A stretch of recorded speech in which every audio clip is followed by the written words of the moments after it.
Assalamualaikum warahmatullahi wabarakatuh. Halo anak-anak kelas 6, selamat berjumpa lagi dalam pembelajaran daring. Jangan lupa tetap memakai masker ya. Kali ini kita akan belajar tema 1, subtema 1, pembelajaran 3. Jangan lupa like dan subscribe ya. Tujuan pembelajaran kali ini, 1. Siswa dapat mengidentifikasi cara perkembangbiakan vegetatif pada tumbuhan. 2. Siswa dapat menemutunjukkan cara perkembangbiakan vegetatif pada tumbuhan. 3. Siswa dapat menemukan ide pokok paragraf. 4. Siswa dapat mengembangkannya dengan menggunakan bahasa sendiri secara rinci. Mari kita mulai belajar. Tumbuhan selain berkembang biak dengan cara generatif, juga berkembang biak secara vegetatif. Pada pembelajaran 1, kita sudah belajar tentang perkembangbiakan generatif. Oke, kita lanjut ya. Coba, masih ingatkah kalian apa ciri-ciri tumbuhan yang berkembang biak secara generatif? Masih ingat kan? Oke, jawabannya adalah perkembangbiakan secara generatif ditandai munculnya biji. Biji tersebut dapat tumbuh menjadi individu baru. Lalu, bagaimana perkembangbiakan vegetatif pada tumbuhan?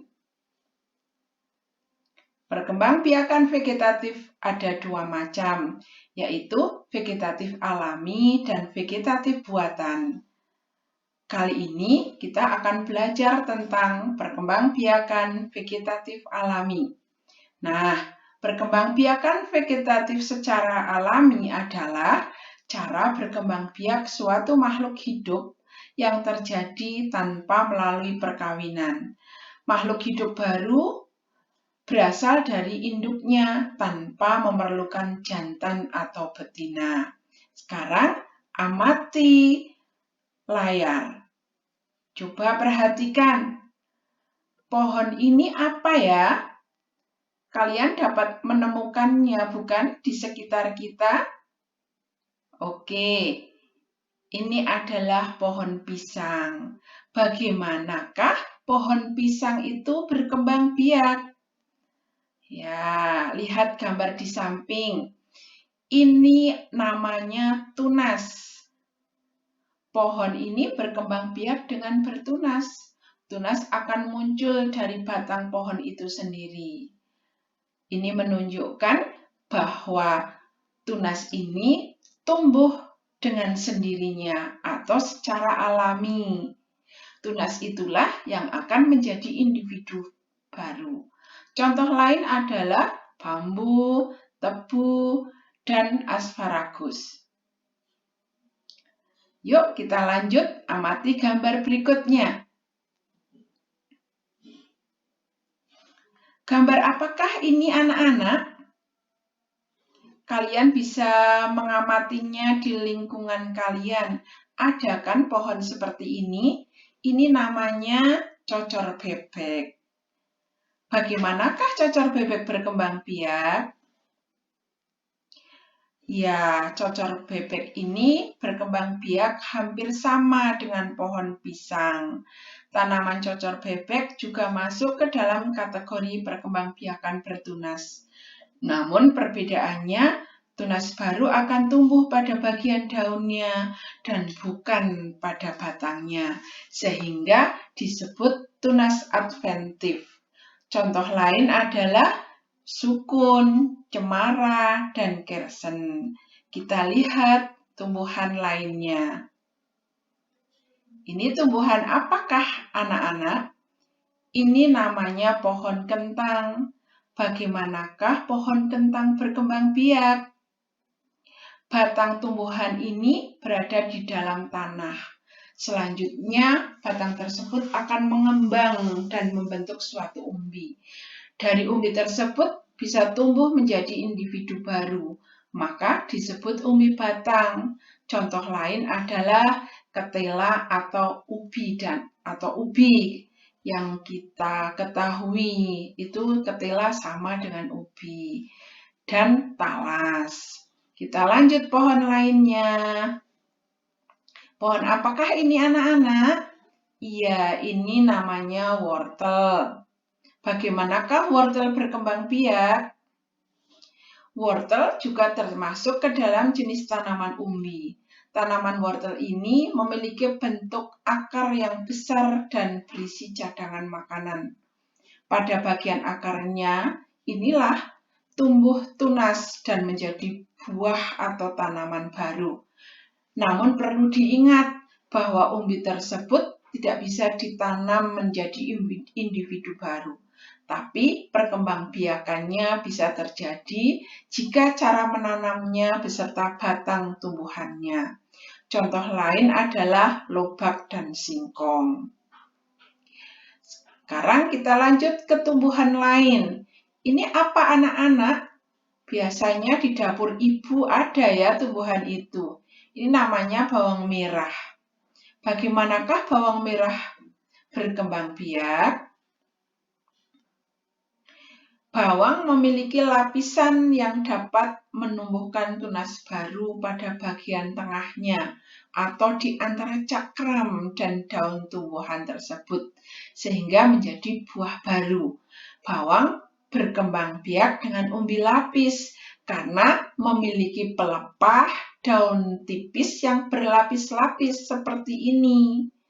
Contoh lain adalah bawang putih dan bunga bakung. Tumbuhan berikutnya adalah tumbuhan paku. Coba amati, ini biasanya tumbuhan paku di bawahnya tumbuh seperti ini, bintil-bintil hitam. Lalu bagaimana cara perkembangbiakannya? Tumbuhan paku memiliki butiran-butiran hitam di bawah daun. Butiran hitam itu disebut spora. Perkembangbiakan menggunakan spora dapat terbentuk saat spora pecah dan jatuh di tempat yang cocok. Kemudian tumbuh menjadi individu baru. Contoh lain adalah lumut, jamur, dan suplir. Selanjutnya, ini adalah rumput teki. Rumput teki itu biasanya untuk makanan ternak ya. Mungkin di depan rumah kalian mungkin tumbuh tumbuhan ini atau biasanya di sawah-sawah tumbuhan ini akan tumbuh. Bagaimanakah rumput teki berkembang biak? Perkembangbiakan rumput teki dinamakan dengan geragih, yang mana batang pada tumbuhan rumput teki ini menjalar pada permukaan tanah yang disebut stolon. Ini ya, ini batangnya. Ini batangnya muncul di permukaan. Kalau batang ini mengenai tanah, ini nanti akan muncul individu baru. Contoh lain adalah stroberi. Ini anak-anak tentu ingat ketika menanam stroberi, tentunya yang ditanam adalah batangnya. Nanti batang itu akan muncul individu baru. Contoh lain adalah antanan dan pegagan. Selanjutnya adalah ganggang spirogyra. Bingung ya anak-anak apa itu ganggang spirogyra? Ini tumbuhan ini tumbuh di permukaan air. Nah, tumbuhan ini hampir sama dengan ganggang biru. Pada tumbuhan ini, perkembangbiakan yang dilakukan adalah dengan cara memotong bagian tubuhnya sendiri, sehingga menjadi individu baru. Perkembangbiakannya disebut membelah diri. Selanjutnya, pohon yang terakhir adalah pohon jahe. Bagaimanakah jahe berkembang biak? Jahe ini bisa dikenal dengan tumbuhan yang berkembang biak secara rizoma. Rizoma atau akar tinggal. Kalau di masyarakat lebih dikenal dengan sebutan rimpang atau akar tinggal. Bagian tumbuhan rizoma merupakan modifikasi batang tumbuhan yang tumbuhnya menjalar di bawah permukaan tanah dan dapat menghasilkan tunas.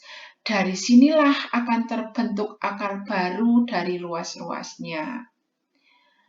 Contoh tumbuhan yang berkembang biak dengan rizoma atau akar tinggal adalah jahe, kunyit, lengkuas, dan temulawak.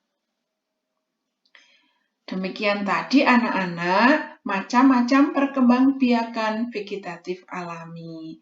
Jadi, tumbuhan dapat berkembang biak secara vegetatif alami, yaitu perkembangbiakan tumbuhan tanpa bantuan makhluk hidup. Proses perkembangbiakan ini secara alami terjadi pada tumbuhan itu sendiri. Individu baru akan tumbuh pada induknya. Bertunas, membelah diri, spora, rizoma atau akar tinggal, umbi lapis, umbi batang, umbi akar, dan geragi atau stelolon merupakan contoh perkembangbiakan vegetatif alami. Jadi, anak-anak sekarang amati. Ini kalimat 1, kalimat 2, kalimat 3, kalimat 4, dan kalimat 5. Di sini ada 5 kalimat. Bu Guru sekarang bertanya, kalimat ke-1 ini tentang tumbuhan yang berkembang biak secara alami. Sekarang amati kalimat kedua. Bunyinya, perkembangbiakan tumbuhan tanpa bantuan makhluk hidup. Apakah kalimat kedua ini termasuk cara perkembangbiakan vegetatif alami? Jawabannya, ya atau tidak anak-anak? Iya, kalau tanpa bantuan makhluk lain itu namanya berkembang biak secara vegetatif alami. Jadi kalimat ini menjelaskan kalimat yang di atas tadi, kalimat nomor 1. Sekarang lanjut ke kalimat ketiga. Proses perkembangbiakan ini secara alami terjadi pada tumbuhan itu sendiri. Kalau ada kalimat tumbuhan itu sendiri, berarti ia berkembang biak secara alami. Maka ini juga menjelaskan pada kalimat ke-1. Sekarang yang keempat, individu baru akan tumbuh pada induknya. Apakah kalau tumbuhan itu memunculkan individu baru pada induknya ini termasuk vegetatif alami? Jawabannya iya apa tidak anak-anak? Iya, berarti ini juga menjelaskan tentang vegetatif alami. Sekarang kalimat yang kelima, bertunas, membelah diri, spora, rizoma, umbi lapis, umbi batang, umbi akar, dan geragi merupakan contoh perkembangbiakan vegetatif alami. Ini juga tentang vegetatif alami. Jadi anak-anak, kalimat 2, kalimat 3, kalimat 4, kalimat 5, semuanya menjelaskan tentang vegetatif alami. Berarti pokok kalimat di sini tentang apa anak-anak? Iya, tentang tumbuhan berkembang biak secara vegetatif alami. Dapat dikatakan bahwa di sini tumbuhan dapat berkembang biak secara alami ini dikatakan sebagai kalimat utama. Kenapa? Karena kalimat lainnya ini, kalimat 2 sampai 5, semuanya menjelaskan tentang kalimat yang pertama tadi ini anak-anak. Jadi kalian paham kan untuk menentukan kalimat utamanya itu bagaimana? Kalimat yang lain ini disebut kalimat penjelas. Kalimat penjelas 1, kalimat penjelas 2, kalimat penjelas 3, dan kalimat penjelas 4. Paham bukan anak-anak? bagaimana cara menentukan kalimat utamanya? Nah, kalau kalian sudah menemukan kalimat utama, kalian akan dapat menemukan ide pokoknya. Ide pokoknya terdapat pada kalimat utama. Sekarang coba amati berikutnya. Kalau kalimat-kalimat tadi saya rangkai menjadi sebuah paragraf. Paragrafnya jadi seperti ini, anak-anak. Di manakah letak kalimat utamanya? Iya, kalimat utamanya ada di depan di sini ya, anak-anak. Maka paragraf seperti ini disebut sebagai paragraf deduktif. Kenapa? Karena kalimat utamanya berada di awal kalimat. Ayo kita amatinya. Sudah ketemu anak-anak? Silahkan ditulis kalimat utamanya yang mana dan ide pokoknya yang mana. Sekarang kita cocokkan jawabanmu dengan jawaban Bu Guru. Iya, ide pokoknya adalah perkembangbiakan vegetatif alami. Sedangkan kalimat utamanya adalah tumbuhan dapat berkembang biak secara vegetatif alami. Kalau ide pokok ditulis secara singkat, sedangkan kalimat utama ditulis lengkap sampai tanda titik ini ya anak-anak.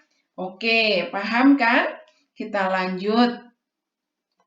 Sekarang kalau paragraf tadi saya ubah menjadi seperti ini. Perkembangbiakan tumbuhan dapat terjadi tanpa bantuan makhluk hidup lain. Proses perkembangbiakannya secara alami terjadi pada tumbuhan itu sendiri. Individu baru akan tumbuh pada induknya, bertunas, membelah diri, spora, rizoma, umbi lapis, umbi batang, umbi akar, dan geragih merupakan contoh perkembangbiakan vegetatif alami. Itulah ciri-ciri perkembangbiakan tumbuhan secara vegetatif alami. Hampir sama kan anak-anak? Ini hanya saya rubah. Yang atas ini semuanya merupakan penjelasan ya. Kalimat 1 menjelaskan kalimat yang mana coba? Ya, kalimat yang terakhir tentang perkembangbiakan vegetatif alami. Berarti kalimat utamanya yang mana anak-anak? Ya, jawabannya adalah iya, kalimat utamanya ada di paling bawah, di kalimat kelima ya. Sedangkan ide pokoknya adalah perkembangbiakan vegetatif alami. Paragraf yang demikian disebut paragraf induktif. Karena apa? Kalimat utamanya berada di akhir paragraf. Paham bukan anak-anak? Bagaimana menentukan kalimat utama, bagaimana menentukan ide pokok. Saya yakin anak-anak pinter, pasti bisa menemukannya. Sekarang coba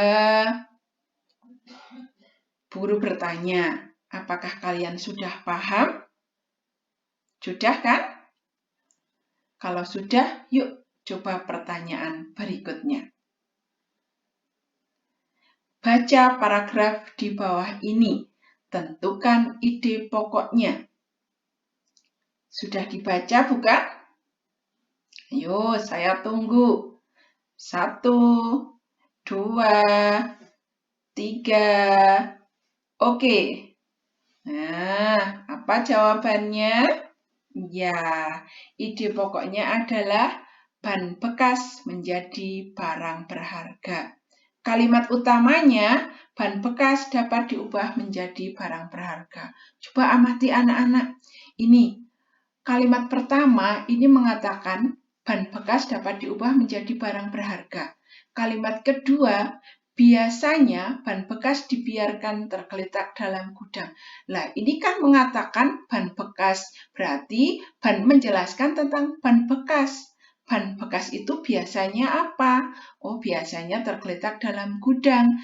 Berarti kalimat kedua menjelaskan kalimat pertama. Ada kata ban bekas. di kalimat kedua juga menerangkan tentang ban bekas. Kalimat ketiga, oleh Pak Kasimin, ban bekas tersebut dibuat menjadi barang berguna seperti meja, kursi, pot, bunga, dan mainan anak-anak. Kalimat ketiga juga menjelaskan tentang barang bekas yang berguna. Di sini juga mengatakan kalau ban bekas itu merupakan bahan yang bisa diubah menjadi barang yang berharga. Kalau berarti kalimat ketiga ini juga menjelaskan kalimat ke-1. Sekarang kalimat keempat, barang-barang tersebut mempunyai nilai jual tinggi. Nah, ini juga menyatakan kalau ban bekas itu menjadi barang berharga karena memiliki nilai jual yang tinggi. Jelas bukan? Jadi, kalimat yang lain itu namanya kalimat penjelas, menjelaskan kalimat utama. Paham bukan anak-anak? Oke, untuk tugas hari ini yang pertama adalah cari 5 jenis tumbuhan di sekitar rumahmu yang berkembang biak secara vegetatif alami. Beri penjelasan ya. Boleh kalian buat dalam bentuk tabel. Boleh misalnya kamu mencari gambar-gambarnya di internet. Ketika sudah menemukan pohon apa yang ada di sekitarmu, kamu bisa menemukannya juga di internet. Gambarnya ada. Boleh ditempel, lalu kamu menjelaskan tentang cara perkembangbiakannya. Tuliskan nama tumbuhan dan cara perkembangbiakannya. Berikutnya, untuk tugas yang kedua adalah baca paragraf di bawah ini dan tentukan ide pokok dan kalimat utamanya. Ini ya anak-anak ya. Nih dibaca, terus kalian tinggal menulis ide pokoknya apa, kalimat utamanya apa. Kalimat yang kedua seperti ini. Sudah paham kan? Terima kasih sudah mengikuti pelajaran dengan baik. Jangan lupa subscribe ya. Terima kasih untuk semuanya. Assalamualaikum warahmatullahi wabarakatuh. Dadah.